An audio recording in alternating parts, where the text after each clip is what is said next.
చంద్రబాబు నాయుడు గారు, మీరు ఇది హత్య అని ఇన్వెస్టిగేషన్ కోణంలో పోస్ట్ మార్టం మార్పిడి లేకుండా మీరు ఇంతవరకు ఎందుకు పోస్ట్ మార్టం రిజల్ట్స్ని బయటకు చెప్పట్లేదు? నేను వెళ్తే అక్కడ డాక్టర్స్ కలుస్తారంటే ఒక్కరిని కూడా ఎందుకు కలనివ్వలేదు? నన్ను కలుస్తానని వెయిట్ చేయించి గంట ఎందుకు పోస్ట్ మార్టం రిపోర్ట్ ఇవ్వకుండా పోలీసులు మా మీద దాడి చేశారు? ఇది కేవలం పొలిటికల్ ప్లాన్తో జరిగిన హత్య అని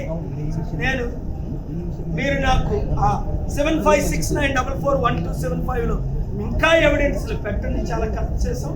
నేను కేసు వేస్తాను, పబ్లిక్ ఇంట్రెస్ట్ లిటిగేషన్. ప్రవీణ్ పగడాల లాంటి హత్యలు ఇంకా జరగకూడదు అంటే మనం అందరం, నేను మీటింగ్ ఏర్పాటు చేస్తాను ఇక్కడ హైదరాబాద్లో, రాజమండ్రిలో.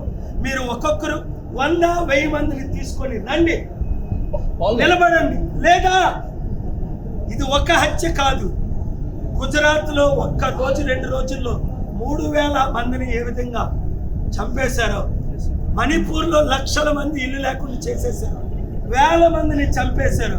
అది మళ్ళీ వచ్చే ఎలక్షన్ తర్వాత జరుగుతుంది.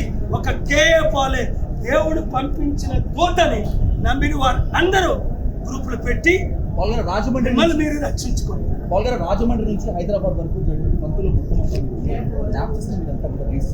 సో ఇదంతా కనుక చూస్తే ఇది వ్యక్తిగత కక్షలతో జరిగింది అనుకుంటారా, లేకపోతే వ్యవస్థ చేసిన హత్యగా మీరు భావిస్తారా? ఇది వ్యక్తిగత హత్య కాదు, మత ప్రమేయంగా జరిగినదని కొన్ని రుజువులు వచ్చాయి. అయిన తర్వాత మాట్లాడు. Thank you very much. Right.